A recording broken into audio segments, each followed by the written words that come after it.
Okay student, this is first lesson of geography in your social science book our resources.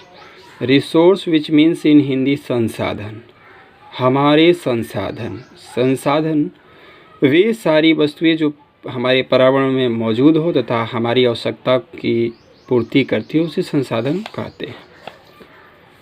Through this lesson we have to know types of resources, natural resources, man-made, human, conservation of resources. संसाधन के प्रकार, प्राकृतिक संसाधन, मानव निर्मित संसाधन, मानव संसाधन तथा संसाधन का संरक्षण, ये सारी चीज़ों पर हम लोग को पढ़ना है. चलिए शुरू करते हैं. Let's get started. An environment consists of all the living and non-living things that surround an organism. In an environment, living things are supplied with conditions that are necessary for their survival. एक पर्यावरण में सभी सजीव निर्जीव वस्तुएं होती हैं जीवधारियों के चारों तरफ. किसी पर्यावरण में सजीव जो हैं उनको कुछ कंडीशन होती हैं ज़रूरी उनके जीने के लिए कि ये चीज़ें इनको ज़रूरी हैं, मिलना चाहिए.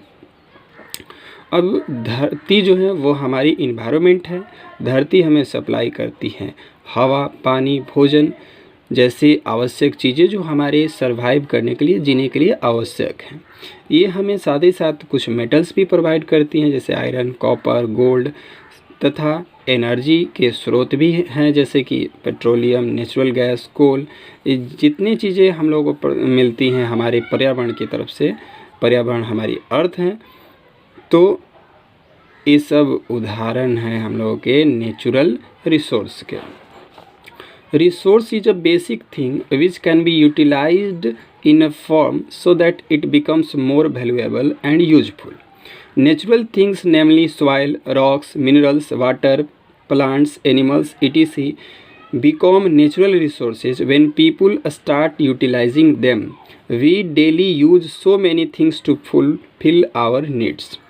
अब देखिए, संसाधन एक आधारभूत चीज़ है जिसे कि हम लोग यूटिलाइज़ कर सकते हैं ताकि ये हमारे लिए रिसोर्स एक बेसिक थिंग है जिसे उपयोग किया जा सकता है किसी एक रूप में ताकि ये और ज़्यादा कीमती हो और ज़्यादा उपयोगी हो.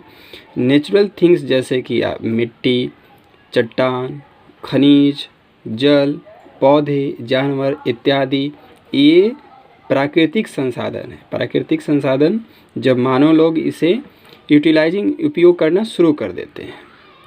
वी डेली यूज, हम लोग दिन प्रतिदिन बहुत सारे ऐसे चीज़ों को उपयोग करते हैं अपने रिक्वायरमेंट्स, अपने नीड्स को पूरा करने के लिए. There uses gives them a value, उनके उपयोग से उनमें एक वैल्यू आती है. जिनका जितना उपयोग हम लोग उसका करते हैं तो एक वैल्यू निर्धारित होता है उसका. इस प्रकार से रिसोर्स का अपना एक वैल्यू होता है. कुछ रिसोर्स जैसे कि वाटर, मेटल इत्यादि के अपने इकोनॉमिक वैल्यू हैं. अब इकोनॉमिक वैल्यू, इकोनॉमिक सब जानते होंगे क्या होता है. Economic in the terms of money, when goods और services is exchanged in money is called economic value. तो कहता है कि कुछ संसाधन ये जैसे जल, मेटल्स के अपने इकोनॉमिक वैल्यू हैं, जबकि कुछ दूसरे जो हैं उसका इकोनॉमिकली वैल्यू समय के साथ होता है. While some other can become economically value with time, जबकि कुछ संसाधन ऐसे हैं कि वो समय के साथ उसका इकोनॉमिक वैल्यू घटता है, बढ़ता है, ऐसा भी हो सकता है. ठीक, अब चलिए हम लोग का जो टॉपिक था first types of resources. Resources are generally classified into 3 types. संसाधन सामान्यतः 3 प्रकार के होते हैं, नेचुरल, मैनमेड और ह्यूमन रिसोर्स. नेचुरल प्राकृतिक, मानव निर्मित और मानव संसाधन. आप इस लिस्ट में देख सकते हैं कौन क्या क्या है. Natural resource sun, land, water, coal, iron, mineral iron. Manmade roads, railways, building, parks. Human resources education, health, intelligence, ये ह्यूमन रिसोर्स है.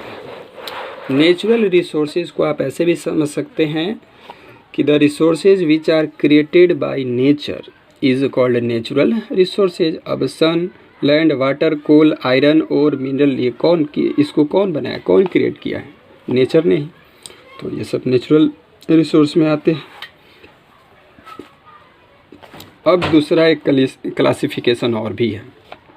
अब जो क्लासिफिकेशन आप देखेंगे वो किसी बेस पर है, किसी आधार पर है। जैसे कि फर्स्ट नंबर है on the basis of their development, संसाधन के विकास के आधार पर उसका क्लासिफिकेशन, वो कितने डेवलप हैं। चलिए, तो इसके आधार पर भी संसाधन को पहले 3 सामान्यतः तो होते ही हैं, प्राकृतिक, मानव निर्मित और प्राकृतिक, मानव निर्मित तथा मानव खुद भी एक संसाधन है, मानव संसाधन। अब जो है विकास के आधार पर संसाधन को 2 वर्ग में बांटा गया है। फर्स्ट एक्चुअल है और दूसरा पोटेंशियल है। एक्चुअल विच मीन्स वास्तविक एंड पोटेंशियल विच मीन्स भविष्य का। तो इसका अर्थ से भी हम लोग क्लियर कर सकते हैं। The resources which is being used by us and whose quality is known by us.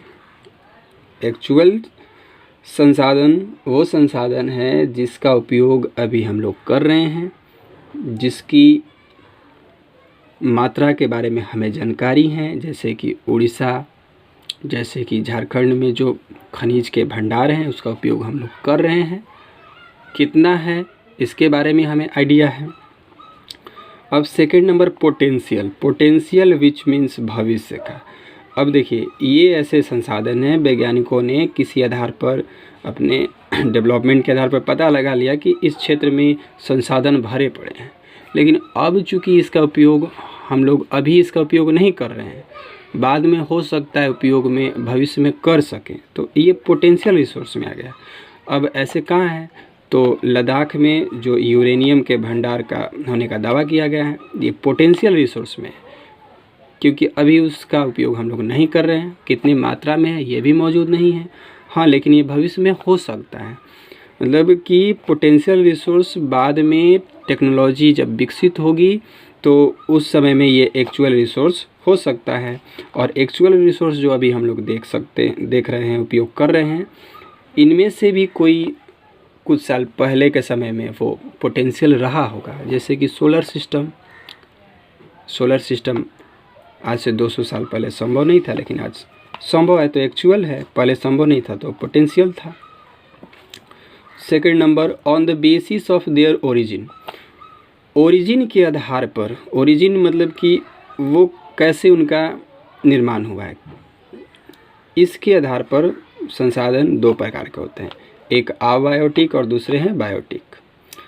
अब बायो जो शब्द है वो जीव से है, तो इसको कह सकते हैं जैविक, जैसे कि पेड़ पौधे हो गए, जीव जंतु हो गए, ये सब आपके बायोटिक संसाधन में आ जाएंगे। और अबायोटिक में आपके आ जाएंगे पृथ्वी, चट्टान, ये सब चीज़ आपके अबायोटिक में आ जाएंगे। टॉपिक वाइज फिर हम लोग पढ़ेंगे। Third number on the basis of their renewability, और ये मतलब फिर से, न्यू मतलब नया, एबिलिटी मतलब क्षमता, फिर से नया हो जाने की क्षमता। इसके आधार पर भी संसाधन को 2 ग्रुप में बांटा गया है, रिन्यूएबल और दूसरा है नॉन रिन्यूएबल। रिन्यूएबल मतलब फिर से नया होने लायक, और नॉन रिन्यूएबल मतलब फिर से नया होने लायक नहीं।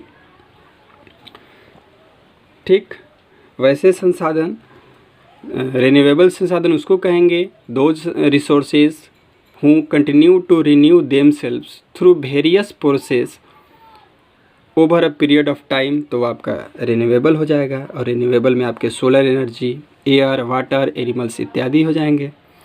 और इसी में कह सकते हैं कि those resources who do not continue to renew themself through a various process over a period of time, तो आपके हो जाएंगे non renewable resource. Fourth number है आपके on the basis of their distribution, वितरण के आधार पर कि ये संसाधन कहाँ पाया जाता है, कहाँ नहीं पाया जाता है।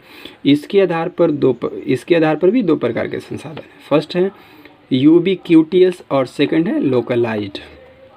यूबिक्यूटियस शब्द का हिंदी अर्थ होता है सार्वभौमिक और लोकलाइज्ड का मतलब होता है क्षेत्रीय।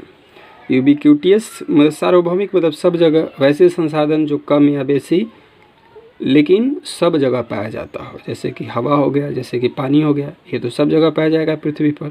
मात्रा में डिफरेंसेस हो सकते हैं, तो इसको इस तरह से डिफाइन कर सकते हैं कि the resources which are more और less found all over the world is called ubiquitous resources. Localized the resources which are found in select geographical areas, तो आपके हो जाएंगे localized resources। एग्जाम्पल में पेट्रोलियम, कोल, etc। अब point number 1 first, on the basis of their development, आपको यही सब इसमें मिलेगा आपको कोई, ठीक।